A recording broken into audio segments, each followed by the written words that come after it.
Love conquers all, even prison walls. This seems to be the case for many escapees who couldn't have made it out without the help of their lovers. It certainly was the case for John Killick, one of Australia's most experienced criminals.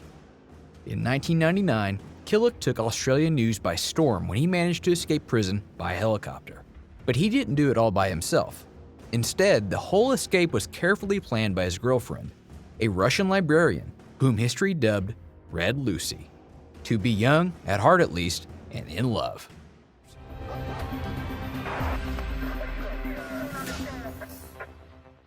On March 25, 1999, John Killick was waiting in Silverwater's jail exercise yard. Killick knew what was coming. Or, more exactly, who was coming. At 57 years old, Killick was still very young at heart, and he was head over heels in love with an unusual woman, a 41-year-old librarian named Lucy Dudko. There was only one reason Killick was waiting in the exercise yard. Lucy was coming to rescue him. The couple had hatched a plan to get Killick out, and March 25th was the big day. Killick and Dudko met sometime in the mid-90s while at a party. The two of them fell hard for each other, despite their apparent differences. Dudko, who had a thick accent, was a Russian-Australian librarian. She had a slight frame and a kind face. Nothing about her appearance pointed to her inner strength, her resourcefulness, and dubious morals. As for Killick, he was a career criminal. Killick's childhood had been a comfortable one, but it all changed when he turned 17 years old and his mother committed suicide. That very day, Killick decided to leave home and make his own luck. 7 months later, he was in juvie. The first experience didn't determine Killick to seek out a more righteous lifestyle. In 1966, the man started his long career as a bank robber. He needed the easy money to fund his gambling addiction. As such, he acquired quite the reputation, becoming Australia's first decimal currency bank robber. Not even meeting Lucy Dudko was enough to get the man to settle down for long. In fact, maybe that was part of the attraction.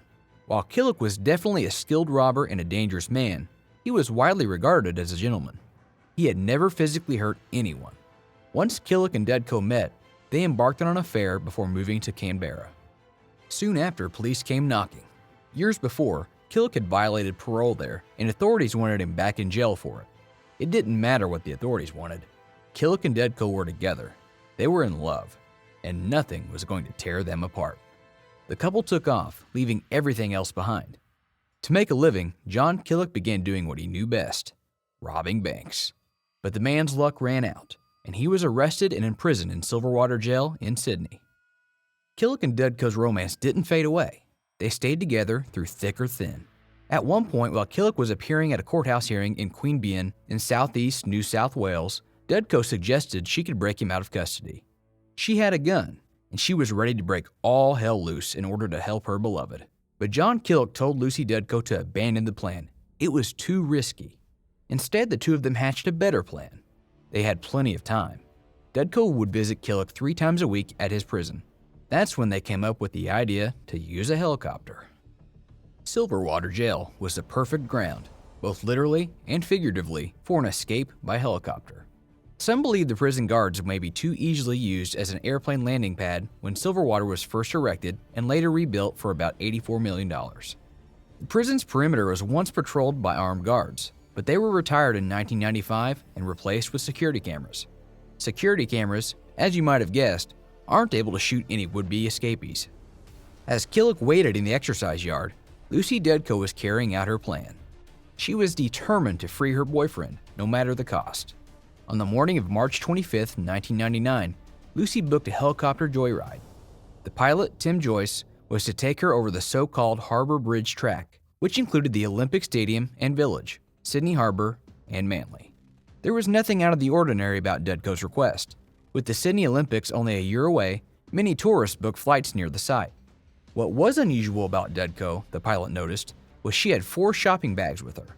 Still, the woman seemed harmless enough. The helicopter took off, and Tim Joyce, the pilot, started his usual routine. He began offering tidbits of educational commentary about the track. He attempted small talk and small remarks about the sights. But his passenger, Lucy Dudko, was far from interested in what the man had to say. Instead, she was fussing, agitated, and looking for something inside her shopping bags. As they neared the Olympic site, Dudko's interest was piqued. Was that a prison just ahead? She asked the man. Then, Dudko asked Joyce to fly around the prison. She wanted to get a better look. Joyce flew around the prison's perimeter. Dudko kept looking for something in her bags, and then she finally found what she was looking for. The woman got out a 2-shot Derringer pistol. She pointed it at the pilot's head. "This is a hijack," she told him. Joyce immediately tried to activate the transponder, but he was out of luck. Lucy Dudko knew what a transponder was. John Killick's cellmate was a con man helicopter pilot, and he told Killick all about the transponder and what it did. If the pilot had gotten the chance to activate it, the device would have created a frequency at Sydney Control Flight Services, alerting them of a hijack. Dudko was well informed. In an instant, she hit the pilot's hand with the handle of her gun. She then turned off the transponder as well as the radio switch. Dudko instructed the pilot to land in the prison exercise area. The man had no other choice. It was either that or death. John Killick watched the helicopter approaching the yard. He was proud. Dudko was indeed a feisty woman. Other prisoners around him watched in awe, either too stunned to move or cheering. Then, most of them ran toward the prison building. Killick made his way toward the helicopter. Once John Killick got inside the chopper, he was the one to direct the pilot. Killick told Joyce to fly northeast to Macquarie University, about 6 miles away in Sydney's north, and land on Christine's Oval. Once they landed, Killick tied Joyce's arms and legs with a cord and told him to stay still for a while. Then, Killick and Dudko ran into a nearby bush. They watched Joyce untie himself and go into a nearby clubhouse, where he called the police. The couple then flagged down a car and, holding the driver at gunpoint, made their way to North Sydney, where they met up with some of Killick's old friends. Then, their trace was lost. The news of the prison escape took Sydney by storm. Calls from people claiming to have seen the couple were flooding in daily. Authorities quickly realized Lucy Dudko was the #1 suspect in the case. Media loved the story. It was a classic tale of gun-toting lovers, them against the world. The press dubbed Dudko as Red Lucy. The couple were named Australia's Most Wanted. The investigation took officers to Killick's ex-wife, Gloria's apartment. Apparently, Lucy Dudko and Gloria had struck up a friendship, and Lucy had been living in Gloria's apartment since Killick had been in prison. That's where the police discovered pages torn from flight magazines advertising helicopter joyrides over Sydney, and 3 videos: hostage, breakout, and fled. Dudko had certainly done her homework. It took authorities 45 days to catch John Killick and Lucy Dudko.